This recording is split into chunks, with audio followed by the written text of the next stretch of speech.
So, my dear friends, welcome to the 43rd class of the Bhagavad Gita, and we are studying chapter 5 right now.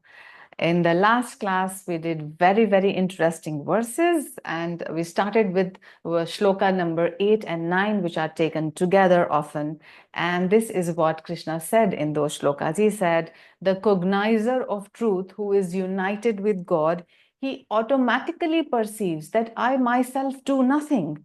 Even though he sees, he hears, he walks, he eats, he sleeps, he breathes, he opens and closes his eyes, and yet he says, and he knows with conviction that it is not he who is working through all of these activities. It is actually the power of nature, the power of the senses, which coming together as a whole is making this machinery work, and that he is completely at rest inside of this machinery, and he is the non-doer. In shloka, so how do we, let's just take a moment to analyze how do we come to this state. And of course, we have been already shown in the Gita that there are two main important aspects of this path, and one is the path of the spiritual knowledge, where we remove the ignorance and we come to the truth of the atman, and the other is the path of meditation, which having, if you practice regular meditation, then we are able to still the machinery. So we are talking of the machinery here, which is run by nature. So if we were to be able to still the machinery that is being talked about, then we will immediately realize that we are the soul which is beyond the machinery, and automatically we come to the point where we say, okay, I am not the doer. And both of these paths, they cannot be performed without bhakti. So of course we know that the natural love of the heart lies central to whether you go on the jnana marg, or you go on the path of meditation, or you go into the path of karma yoga. Bhakti is one universal aspect of love through which the universe has come into being, and therefore holding on to that and practicing our various sadhanas, we can come to this point where we say that yes, these things are happening, but I am not the doer of any of these. In shloka number 10, Krishna goes on to say, he says, like unto the lotus leaf that remains unsullied by water, the yogi who performs actions, leaving attachment and surrendering his actions to the infinite, remains unbound by entanglement of the senses. So here is the example of the lotus leaf. Now, all of us who have studied in India in school, and through school we have read many poems, we have been told stories, we have heard dohas of Kabir Das, and in almost every religious text this mention that one should be like the lotus flower and the lotus leaves, who although growing in muddy water are untouched by the water and as well as the mud. And this we have heard over and over again, and the same thing is now being said by Sri Krishna to Arjuna, that yes, we are living in an area where there is muddy water. And what is this muddy water? This muddy water is the world that we are living in. And why is it muddy? Because there is a coexistence of light and darkness here. It is not pure light. And for this drama of creation to happen, the light and the shadows have to be there simultaneously. And because there are shadows simultaneously, therefore this water or this existence in this world, on this planet, becomes muddy. And the Gita advises us that we must live like that lotus. Okay, we acknowledge that this water is muddy, and yet we remain untouched by it. In fact, we become like that beautiful flower who shines its beauty in spite of arising from muddy water. It is shining with beauty, and it is it is like blooming in and showing the essence of God within it. So the flower, master said, is a representation of God. At the moment you see a flower, you should be reminded of God as beauty, and that is what he wants us to become, those beautiful flowers who are untouched by the background darkness. Now this is reminding me of what Mahavatar Babaji has also said. He said that this world is a mixture of sand and sugar. What will the wise ant do? The wise ant will go into that mound of sand and sugar, but will taste and pick only the sugar and leave the sand aside. Now, same is the instruction for us. Now, this is a world which is mixture of light and shadows. When we are living our life in this world, then it becomes our right and our duty that we choose only light. So whenever we are traversing through darkness, it's not that we do not acknowledge its presence, but we always choose the light. We always choose the higher truth. We always choose love over hatred. We always choose joy over melancholy. So this becomes our duty. And also another thing that we need to do in this life is the tapasya that was called out by Sri Yukteswarji in the Holy Science. He said the tapasya for the modern man is the practice of patience. So if we can be patient in this world which is filled with darkness and shadows sometime, and simultaneously if we can have faith in the Lord, then we will be like that lotus. And the same teachings with every religion. Now think of Shirdi Sai Baba. There are two words written at the back wherever you see Shirdi Sai Baba. One is Shraddha and one is Saburi. Saburi means sabar. Sabar means patience. And the other hand is Shraddha. Shraddha means faith in God. If you have faith in God and if you are patient and perseverant, then automatically, even in the midst of difficult circumstances, you will be able to smile unto yourself, knowing that this world is being managed by God and He knows what He is doing, and that you too are part of that infinite, and God does have a personal interest in your life and He will protect. So many stories of divine protection we have heard through the scriptures, through master stories, through stories of many, many saints. So a disciple or a devotee of God who has deep faith and who has patience needn't worry at all. He must rest in his heart, be calm, be patient, and in fact, he should be the channel of restfulness, kindness, and compassion to people around him who may be, filled with worry, fear, restlessness. So it is a duty of the disciple who has brought some calmness and peace into himself to share that calmness and peace with others whom he may feel that, are afflicted with worry consciousness or fear consciousness. So let's be the light, especially when there are troubled times around us, and it is our duty to be that light, to hold our own calmness and to shine with the light of the Guru and the light of God. Okay. So then we come to shloka number 11. So Krishna continues, he says, for the sanctification of the ego, yogis perform actions solely with the body, mind, and intellect and the senses, forsaking all attachment and desire. So in the explanation of this shloka, Master said that every time that we have a desire, we put a condition upon ourselves which will have to be fulfilled and worked out at some future time. So basically, even just by desiring, you are creating chains, whether those chains are of iron or they are of gold, that does not matter. But you are creating chains that will bind you. But then he's also giving the way out. He's saying, how do you go out of this? He says, going beyond desire and attachment, personal desire. So again, Master was very clear on this. It is not possible. As long as you're living in a human body, you're going to have hunger, therefore you will have desire for food. You need some money, you will have desire for some money, but you need to simplify and modify your desire. Keep them to a minimum where you can fulfill all your responsibilities, and then you can give your mental attention to the rest of the task that for which we are really here on earth. We are here on earth for self-realization, to understand God, to know our own truth, and therefore most of our attention and energy and time should be dedicated towards that. Now again, some people will say, then what do I do about my ambitions and so on, this and that. So as long as you are still attracted to the ambitions and of this world, you must go with them, because eventually you will realize. So you have to give it your all. If your heart really desires something, you give it your all passionately, with all your presence, with all your energy, with all that you've got. But then you will automatically find. So we have been given so many lives to make us realize that eventually gaining a lot of material riches is a dead end. And it is not necessary that each of one of us first become a billionaire and then find out it is a dead end, because we are intelligent enough to see the lives of billionaires around us. Are they really happy people? Have they found the goal of life? Are we also going to go into that same trap? So an intelligent person will not say, I will first try and become a billionaire and then only I will see whether it works or not. He will not say, I will put my fire in my hand in the fire and only then I will decide whether it gets burnt or not. Be intelligent, be smart. Look at people around yourself and see how is the billionaire's life going. How is the life of a person who is super mentally intelligent, in the sense intellectually high. How does his life go? How does the life of a normal artisan or a normal creative person go? How is the life of a teacher? How is the life of a doctor and engineer? Whatever you want to see, look around and ask yourself this question: are they leading a fulfilled life? Are they happy in their station of life? Because eventually the goal of all life is to have that infinite happiness. So then come to this point where you will find that all other fields of action eventually are dead end. Why?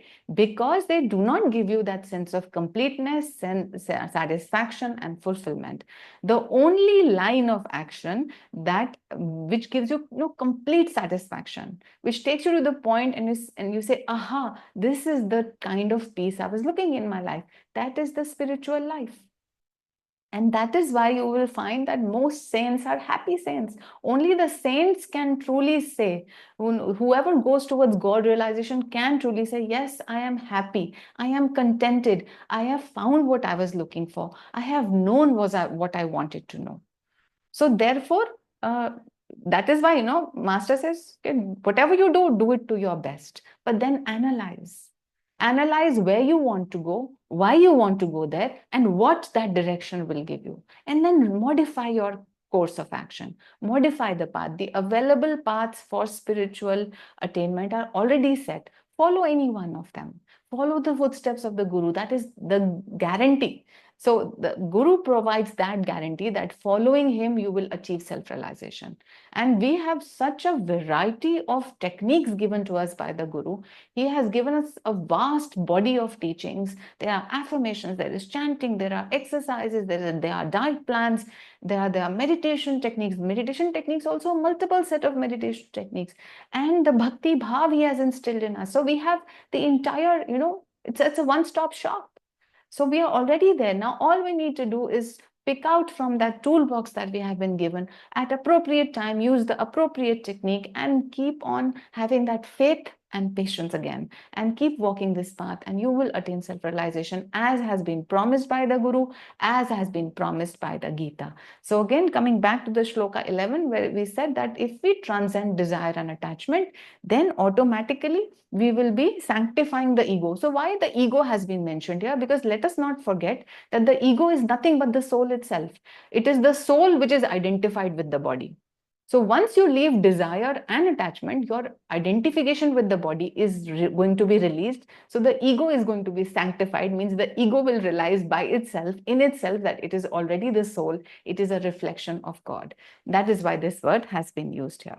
Now in shloka number 12, Krishna says, the God-united yogi, abandoning attachment to fruits of action, attains the unshakable peace born of self-discipline. On the other hand, the man who is not united to God is ruled by desires. Through such attachment, he remains in bondage. So, a direct equation has been given to us here. He says, if you want to have peace in your life, then you must remain non-attached.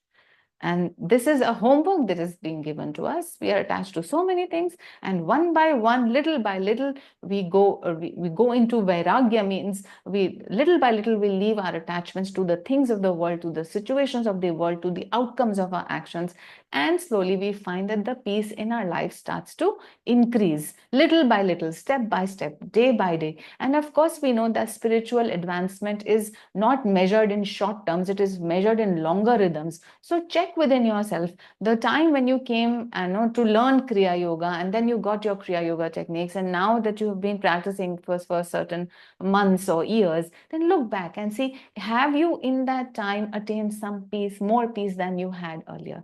Are you able to control your emotions better as before? Have you become less reactive and more responsive now? So all those things you will find in yourself, that as the years go by, all of this starts to improve. And this is a sign also that we are advancing in our spiritual practices.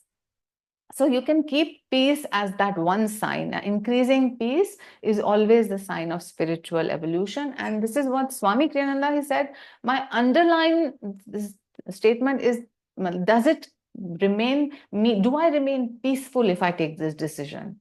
So he hung on to peace as the underlining statement. So for us also, we can do that. Suppose we have a decision to make between, it's a fork road, and we are deciding whether do I go left or do I go right. So ask yourself, what will help to maintain the peace in your heart?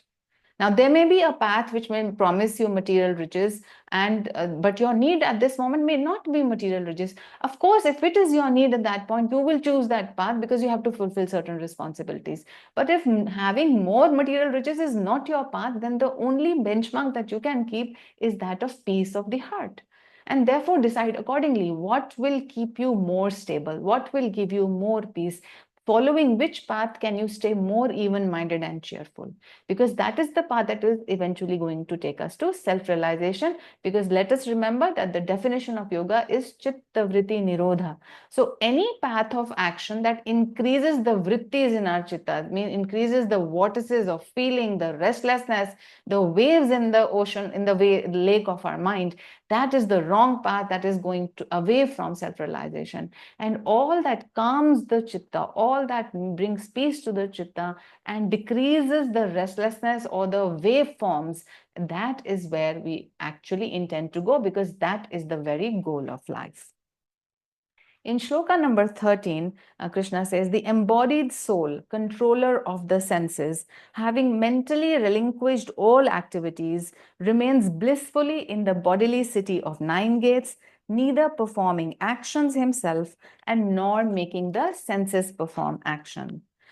So how does a yogi stay stable within this body, which is compared to a castle or a fort of 9 gates? So these gates are the opening of the senses. That means the formula of happiness is of resting in this city without getting disturbed is to have control over those gates. So check what is the data, the information, the vibration, the food, the sound, the taste that is entering through all of these gates. So it is the duty of the yogi to discipline his senses, because these senses are the gateways through which all the information will come into the mind, and then the mind will be ruffled by it. So then, are you watching the TV throughout your day? Or are you listening to the voice of the master, the teachings of the guru, or the teachings of other saints, or the teachings of scriptures? Because that will determine what information and what vibration is going into you. And let us remember, what goes in is what comes out. So if you are putting in worry and fear inside of you all the time, how do you expect to emanate peace? If you want to emanate peace from yourself, you have to bring in peace to yourself. And how will you bring peace to yourself? By meditating, by doing all the things that have been mentioned earlier. So don't expect otherwise. Let me indulge in a little bit of emotional involvement, but let my mind not be restless. That is not possible. If you want to remove restlessness from your mind, then stop in taking any restless thoughts from the outside world. So that is the gating. Though you are guarding the gates of your senses, and because you are controlling the senses, the mind is going to be more stable. And once the mind is more stable, you will be able to understand that you are a pure witness consciousness, which is, although living through the instruments of this body, mind, and personality, yet it is untouched by it. But if you keep introducing all the wrong vibrations, you will never come to the point where you will realize that you are the witness of the body. You will keep thinking that you are this bodily machine, you are this mental personality. And that means we will always stay bound. We will never realize that this is all a dream drama. Okay, this brings us to shloka number 14. Na kartitvam na karmani lokasya srijati prabhu na karma phal sanyogam svabhavastu pravartate. परमेश्वर मनुष्यों में कर्मों का कर्ता होने की चेतना उत्पन्न नहीं करते, न ही वे उनसे कर्म करवाते हैं और न ही वे उन्हें कर्मों के फल में उलझाते हैं। भ्रामक ब्रह्मांडीय प्रकृति ही इन सबकी प्रवर्तक है. The Lord God does not create in men the consciousness of being the doer of actions, nor does he cause actions by them, nor does he entangle them with the fruits of actions. Delusive cosmic nature is the originator of all of this. So, what is being said here? Is God saying, I'm not responsible for all this, you have got yourself into trouble and so on? Is he saying that? No, he is saying that there is this power of Prakriti, there is the power of Maya.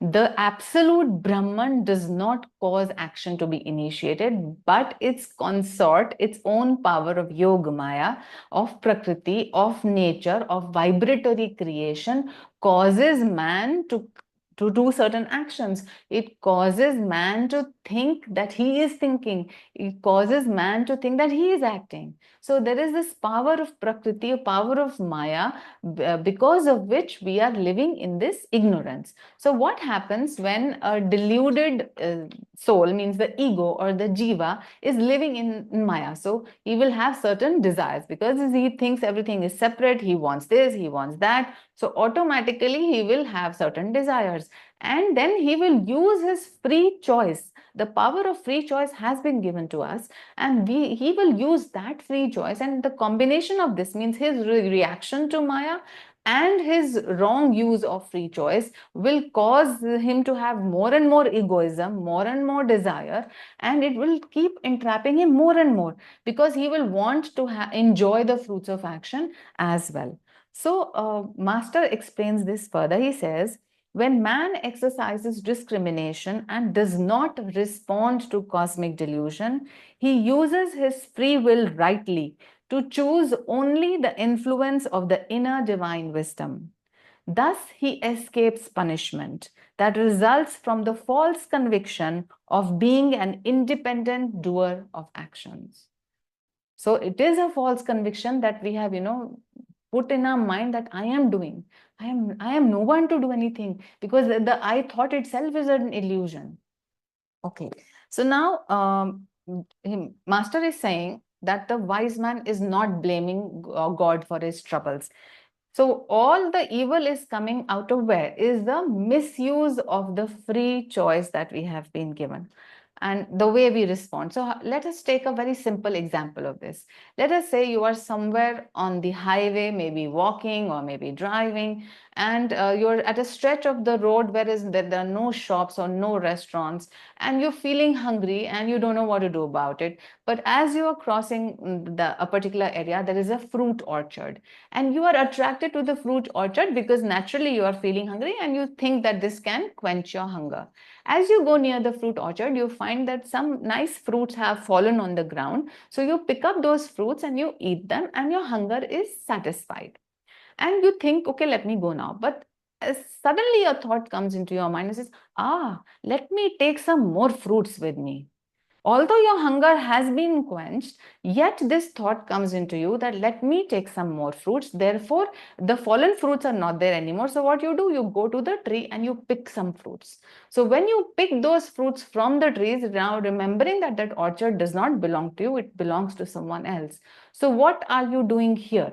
You had the free choice. But by picking fruits which you did not even need in the moment, you broke many laws simultaneously. Now, coming to yamas and niyamas, what yamas did we break? So, firstly, we did not practice non-greed. So, greed came into the picture. Secondly, we did not practice non-stealing. We stole from somebody else's property. Now, the fruit that was already fallen, we can take it as it was God given, and it was kind of, because you were hungry, you were justified to have it. But once you plugged, it was like an act of stealing. So we broke the law of non-greed, we broke the law of non-stealing, and we also got attached to whatever, the picks that we have. So this is my fruit. So you kind of get attached to it. So you break that law as well. And also, we are not practicing self-restraint of the senses. So in a sense, we are breaking the law of brahmacharya as also simultaneously. So just by this simple thought and the use of free choice, so many yamas are broken. What about the niyamas? In the niyamas, you were supposed to practice shaucha or cleanliness. So as soon as you have this thought of greediness and taking extra things, you are losing that cleanliness of intention and losing the cleanliness of your mind and intellect. Besides that, what else are you doing? You are in niyamas, we are supposed to surrender to the divine will, and in that surrender, God did provide us food to fulfill our hunger, but we went beyond that. What God gave, we had, but we wanted more than that. So somewhere we also broke that law as well. Also, we broke a very important niyama, which is contentment. So you see, a very simple act, a very simple thought, which you may feel is just normal, but actually it is not. And that is why, so God did not cause you to act. He gave you free choice. He even fulfilled you by giving you the fallen fruit. But because of your desire and attachment, you did an act, and now you will have to bear the fruit of it. The fruit orchard guy, the one who owns the orchard, will come and beat you with a stick, or else he will call the cops and put you in prison. I'm just going to a little extreme, but this is what is going to happen. If not that time, maybe some other time. So then, did God cause that action that you did? No. He gave you free choice, he gave you everything, but he gave you temptation. But you have been given the intellect and the willpower to override that temptation. So you see, this example clearly illustrates that God is not doing, He is not making us do. We are initiating an action. And therefore, if I am initiating an action, then I must have to repay it. So whatever has been sown, that has to be reaped. Okay.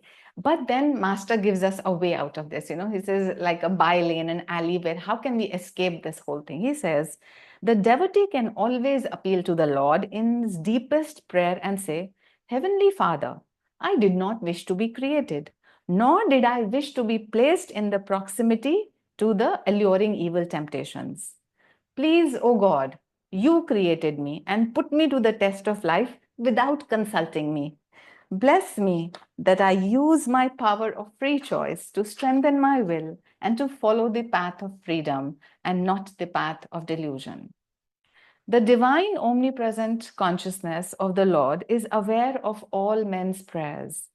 God did not create man to suffer, but to overcome all bodily and material limitations by the unconquerable power of the soul.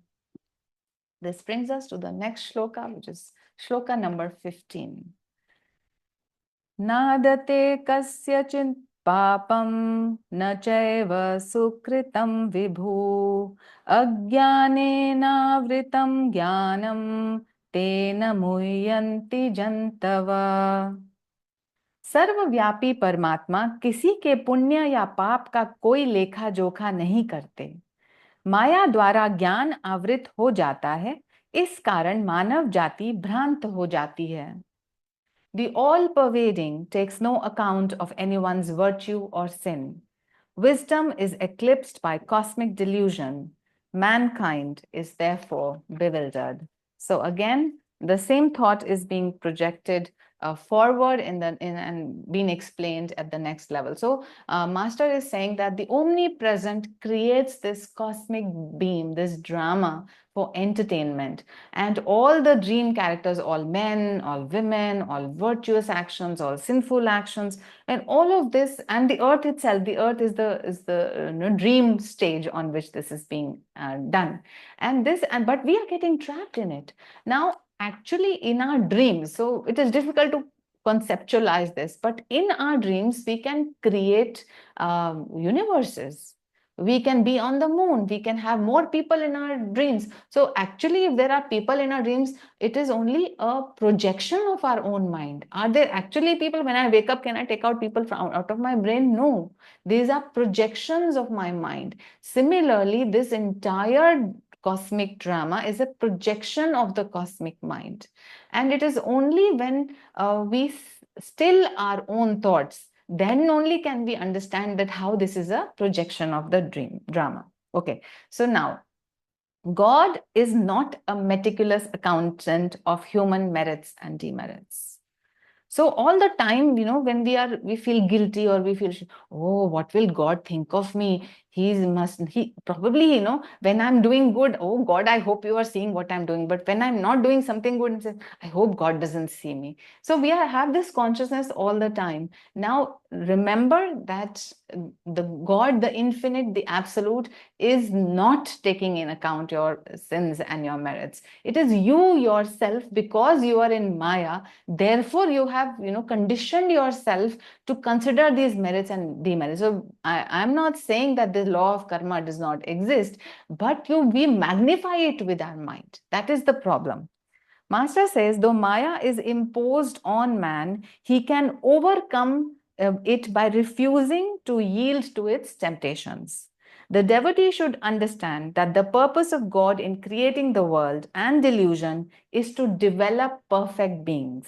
This pastime is God's hobby.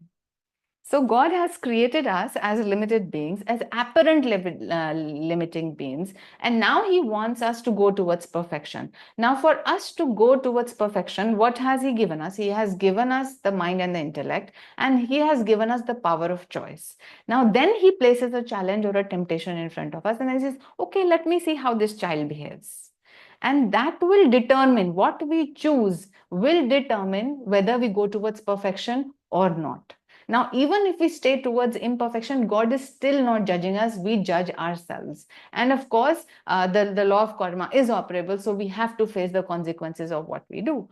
But then if we understand this plan, that there is always the power of choice. Whenever a difficult situation is having, I can always choose not to react with anger, with irritation, with worry, with fear, with anxiety. I can always choose to stay calm and peaceful. But do I choose to do so? And if I don't choose to do so, then who suffers? Then I suffer. It doesn't matter to God, it doesn't matter to the universe. But if I make the wrong choice, then I land up in restlessness, anxiety, fear, worry, hatred, jealousy, and the entire list of vices. So everything depends on my choice. And truly speaking, Anandamayi Ma said that the only choice, free choice that you have in life is whether you want to turn towards God or you don't want to turn towards God. So in every situation, are we turning towards God? And what do we mean when we say turn towards God? Are we living the 8 aspects of the infinite? Means, are we choosing love over hatred? Are we choosing peace and calmness over restlessness? Are we choosing joy or happiness over being sad and melancholic? Are we choosing the power of our own being rather than the power to control others? Are we in tune with the sound of Om? Are we being able to see the light which is in ourselves by the power of meditation? That is choosing God. It is not an arbitrary and abstract thing. It's a living reality. And moment to moment, we can choose God. Moment to moment, we can choose what we are channeling through ourselves. Because whatever goes in is going to come out. That means if we practice the presence of God and if we take in the divine qualities and live them, then we will shine with those qualities and not otherwise. Okay. Now, Master also points out here that there are 2 levels of temptation, and one is of course, the outward sensory world of temptations, and where they're tempting things which are attracting to our senses, and we can overcome them at a certain level, and then we can go inward. But then inward, there is another level of temptation. The outward temptations can be left behind when we understand that the inner life has a higher level of satisfaction. But even when we turn inward, we find that there is a battle going on in our own mind. So again, the choice remains with us, whether we choose to ponder upon negative thoughts, or do we choose to ponder upon positive thoughts. All the virtues and vices are playing inside the mind. So now that you have turned inward from the senses, yet there is this battle of temptations. Each time, somebody is gossiping, your mind wants to just, dwell in the mental zone, that mental room where your own mental citizens are gossiping about another person. So then what are you choosing in that moment? It's a game happening in your own mind. In your own mind, what thought pattern and one pathway are you choosing? If a bad or a negative thought comes into your mind, are you aware and alert enough to say, no, I will not think this? Are you willing to fight the war and reject it and say, no, I will think only a positive affirmation. I will think only about God. I will not allow myself to think about the negative things of this world. Are we able to do that? Now, this is also another temptation, and it is a more difficult temptation. It's in your mind. But this is what we have to overcome. We have free choice at every second, at every moment, whether it is an outside temptation or whether it is an inside temptation. And of course, as the yogi advances, then he has certain phenomena, experience of certain phenomena, the astral world and so on. Even then the temptation is to live in that astral phenomena and say that I have gained all these powers and I can do this and I can. You have to even choose not to fall for that temptation. You have to choose pure God realization and self-realization as your ultimate goal. So temptations are there every bit way, but then we know the reason for the temptation is that God wants us to be perfected beings. He wants us to be as perfect as He is, and this journey becomes more and more beautiful. It is difficult, but it is beautiful at the same time. Now think of all the challenging times in your life. Those are the really memorable times of your life. You look back, you say, I really fought it out. I gave it my best. And then it gave you satisfaction to have overcome, to have victory. Same is with all these temptations. Every time we are able to conquer any little bit of temptation, it raises our energy, it makes us feel good, it gives us a sense of satisfaction, and of course, it takes us towards the Godward direction. Okay. Now, Master says, he says, when man skillfully uses his divine gift of free choice and discrimination to respond to the temptation of virtue and not of evil, he attains the necessary victory. He is out of the game of life. He returns to the blessed home with his heavy winnings. This then is the truth about the mystery of human life on earth. So now, again, Master says that although God is good and although He has created all of this for perfection, yet this entire plot is very, very troublesome to man. We feel we are really caught up into this, and He does understand that aspect also, and that is why avatars come, that is why gurus come to set us free. So then we must accept the rules of this game. Now that we are in the game and this game is a troublesome game, one of the important rules is that we have to discipline ourselves. We have to discipline our body. Unless we act with austerity, we have to do some tapasya. Unless we act in a disciplined manner, in a restrained manner, we will never be able to get out of this game of life, of this intricate plot. Therefore, this is a rule of the game, and whether we like it or not, we have to apply it. And therefore, we must always be alert and ready and energetic and enthusiastic to be able to confront the challenges of life. Of course, sometimes life leads you to a point where you feel very downtrodden. But even in that point, you have the choice to still have faith in God. You can still have patience. You can still know that even this shall pass. So let the difficult time comes, let the easy times come. But know that if you can always hold God and the Guru and the teachings, they will be your raft over this ocean of existence. And also we know, just as God remains unaffected by his Maya, Maya is the power of God and God is unaffected by it. Same, he is saying that you are the soul. It's because you think you are the body and mind, therefore you are caught up by this Maya. But the moment you realize that you are the soul, then this becomes your power and this becomes your only temporary role in life. And then knowing from that standpoint, you can play your part well. Now, how do we understand that God is not affected by Maya? Is a simple examples that certain scriptures point out is the example of the poison in the fangs of a snake. Now, though there is intense and very high potency poison in the fangs of a cobra, but is the cobra affected by it? No, it is his power. But you inject even a microgram of that poison into somebody else, it will immediately die. So even though the cobra has the poison, but he is not affected by it. On the other hand, there is a similar example of a spider. A spider has all the constituents of making a web inside it. It even creates a web outside. But is the spider caught in by the web? No. It is only the insects which are unaware are caught by the web. So just as, these are very simple examples, but this is how it goes to explain that we too are souls. And the projection of the body, the prana and the mind can become our powers only when we understand that we are the soul. If we do not understand that we are the soul, then all of this is poisonous, all of this is Maya. Therefore, meditating regularly and going on the path of self-inquiry and bhakti is so important, because then we will see that, oh, we are this witness consciousness, we are living in this body of 9 gates, but we are not affected by it, and only then can we enjoy this dream drama which God has created for entertainment. Then Master explains, he says, the doubting heart should remember wherein lies the great justice of God, that he has not thrown us into evil permanently by destroying our inner divine nature and by making us mortal beings in actuality. He has instead made us essentially in his own image, that we never obliterate his true nature during any test which comes from the outside world. We are eternally divine, only temporarily are we slaves of delusion.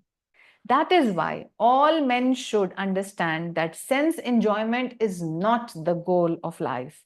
Only a return to perfection can satisfy the human heart and the divine plan. Now, this is a huge statement that sense enjoyment is not the goal of life. Now, look at the people around you in your life. Look at the people in the world at large. They are looking for sense enjoyment, they are looking for pleasure, and they are looking for comfort. Now, that is where they get caught up in this game. And this game continues ad infinitum. Unless we suddenly, not suddenly, of course, a period of lifetimes, we develop that intellect and maturity where we do realize that sense pleasure is a dead end. It is not going to lead me to permanent happiness. And then it is that I must go towards perfecting myself. And then on that journey, the Guru is helping us. The Lord never punishes anyone for evil actions, but he has made laws which do mete out invariable justice. Man himself is the sower and reaper of his own sufferings. Foolishly going against the divine laws and the nature of his own being, he is the sole cause of his own hurt. Man is the sole cause of his own hurt. Again, a very huge statement. It may take us a lot of time to digest it, to assimilate it, to understand it, but this is the truth. The scripture is pointing out to a truth. How much of it we want to accept, now that depends upon our own maturity. But if there is pain in my life, I must take responsibility for it. Whether I remember or not what I did in the past, but if I understand the law of karma, I must just simply accept that, okay, some energy I gave out into the universe at some point in my existence. Now that same energy is coming to me. But then again comes, how do I react to this Maya? And how do I use my power of free choice to now be in this, whatever situation is this? Do I choose to be calm and centered and have faith in God and just be even-minded in whatever difficulty that comes? Or do I just choose to complain and to contract and to cringe and to blame others, which is of no avail? Because that energy which has started from us is going to come to us. We cannot run away from our karma. Just like the letter that somebody posts to your address will not go to somebody else's address. It will find your address someday. The email that has come to your email ID will find you someday. Similarly, the karma that has started by you will find you anywhere you are in this universe, in whatever birth, in whatever planet, in whatever way. So whatever is coming to us, according to this law, is somewhere we have started this energy. But now, if I have faith, and if I am devotedly and sincerely doing my practices towards God realization, then that karma can be mitigated. And I will become mature enough to understand and to accept it and then not suffer so much. So that's why they say that pain is inevitable, but suffering is optional. There may be pain in your body and mind and heart, but how much you suffer from it is a choice. And as we grow on the spiritual path, we take that free choice seriously. And holding the hand of God and the Gurus, we pass through tests. And those tests are, they are like, badges of honor, just like the soldiers have the stars on their shoulders. So when we fight out tests, we go beyond temptations, we go beyond challenges, we raise our energy, then those are the shining stars on our soul, on our chest and shoulders. So be brave. This life is going to test you. It has been manufactured. This factory is like that. You're going to have tests, but then if you have that right centeredness, that right courage, the right enthusiasm, then it will all settle down. Okay. Now, the omnipresent Lord knows that he is the creator of evil as a test to encourage human beings to shun sin and thus recover their inner divine nature. Good and evil must ever be complements on this earth. So we must accept the fact that light and darkness are going to coexist, but let me always choose the light. He who is enticed by delusion to play the villain's part must suffer the villain's sad karmic fate, while the hero receives the hallowed reward of his virtue. Conquering evil by good and then rising above both, man realizes that this world is only a divine motion picture, vastly entertaining, and sin and virtue cannot affect the non-dual, changeless soul that is made in the image of God. This brings us to shloka number 16. Jnanena tu tat jnanam yesham nashitmatmana तेषामादित्यवज्ञानं प्रकाशयति तत्परम. परंतु वे व्यक्ति जिन्होंने आत्मज्ञान के द्वारा अज्ञान को नष्ट कर दिया है, उनका ज्ञान एक जाज्वल्यमान सूर्य की भांति परमात्मा को प्रकट करता है. But in those who have banished ignorance by self-knowledge, their wisdom, like the illuminating sun, makes manifest the Supreme Self. So in the light of self-realization, in the light of knowing that who we really are, then automatically the eternal being shines as the absolute reality. The simple example of the sun has been given here is that even though the sun may be shining brightly, but if there are dark clouds, the light of the sun cannot reach the earth.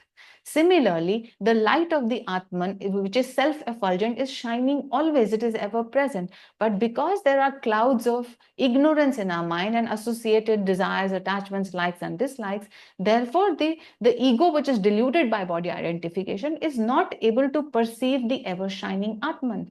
But just as the clouds can be blown away by the wind and the sun can, you can see the sun shining again. Similarly, if these clouds of ignorance are blown away by knowledge, by sadhana, by bhakti, then automatically the shining Atman will be revealed. So when the Kriya Yogi master says withdraws his consciousness from the external and he concentrates within, then automatically he is able to perceive the inner shining light, the light of the Atman, the light of the effulgence of his own being, of the presence of God within us is revealed as soon as we can change the direction of our energy, our attention inwards rather than outwards. Then the sun will shine again. As the sun's first appearance in the sky destroys the shadows of night, so the first manifestation of the cosmic light in the devotee banishes the pictures of delusive relativity that are present on the screen medium of the senses and the sky of the space. This brings us to the next shloka, which is shloka number 17.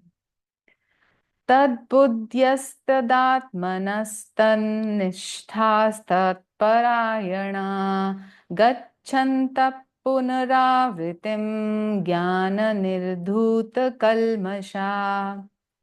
जिनके विचार ब्रह्म में लीन हैं, जिनकी आत्मा परमात्मा के साथ एक है, जिनकी संपूर्ण निष्ठा और भक्ति परमात्मा को दी गई है, ज्ञान रूपी विषहर द्वारा जिनका अस्तित्व विषैली माया से शुद्ध हो गया है, ऐसे व्यक्ति पुनर्जन्म न लेने की अवस्था तक पहुंच जाते हैं.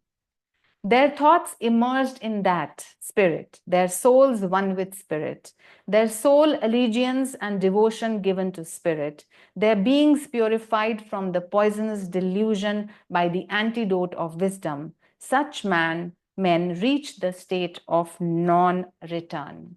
So this is a direction that is being to us. This is a very, very scientific verse, especially for the Kriya Yogi or for the adept in any yoga practice. And Master says that this has a mystical meaning. So although it is just saying that, let me think about that, let me contemplate spirit, and then I will be one with spirit, Master simplifies this for us. He says, thinking on that means picking up one object inside you. That one object, he says, is the sound of Om. It could also be the inner light. So we know that Om has both the properties of the sound as well as the light. So if we contemplate on the inner sound of Om, if we contemplate on the inner light, now how will we be able to do that? Unless we practice the daily Guru given meditation.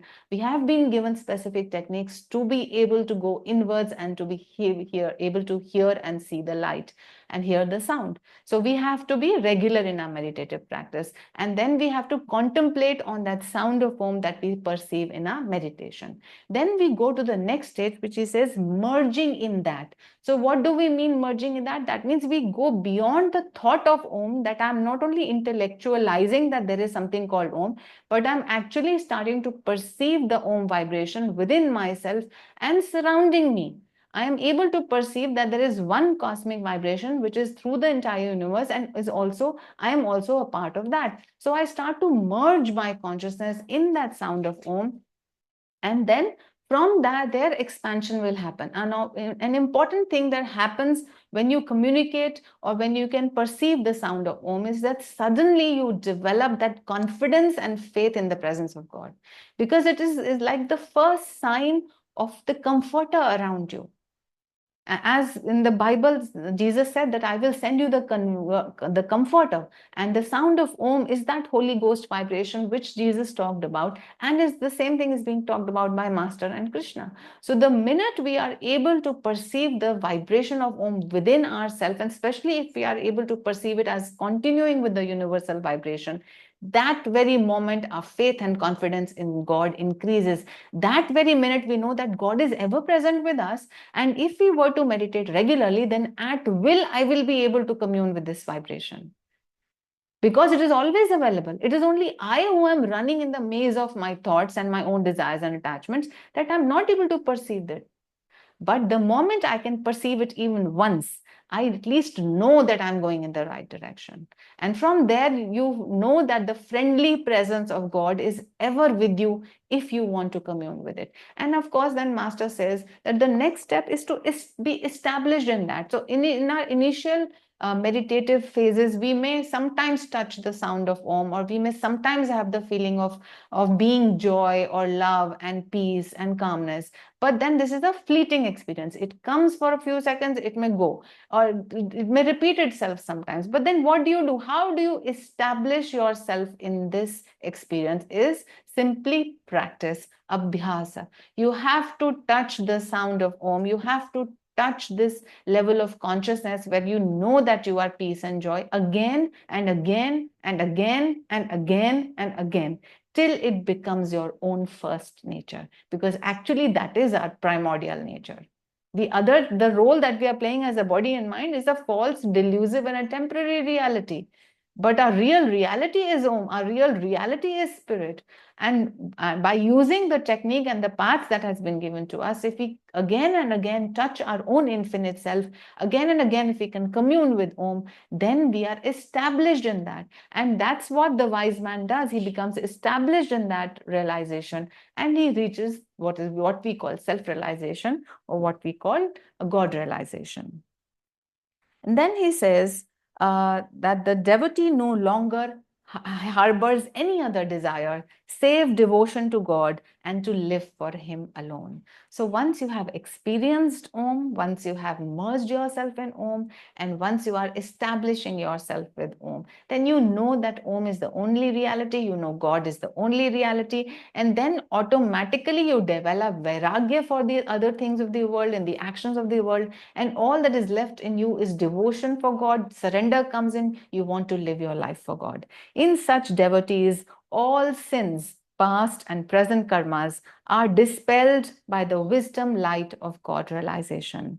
They go out no more from the presence of God. And that's how rebirth is then banished, because all karma gets, it gets banished. Why? Because the light of your own self has arisen, and you know that you were living in ignorance. You realize that thinking that I was a separate individual was a false belief, and therefore if I realize that I was false, I will also realize that all the karma that I created was also false, and actually God is the doer of everything. Okay, I think we can end our today's class at this note, and we will share the power and the blessings that we have received from these teachings with souls everywhere. Let us pray together.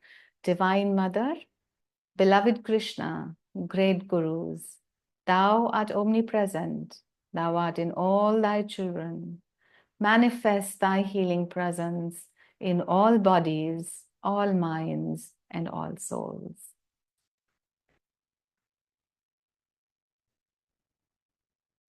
Om.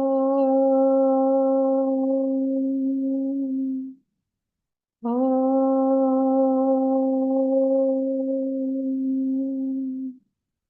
Om.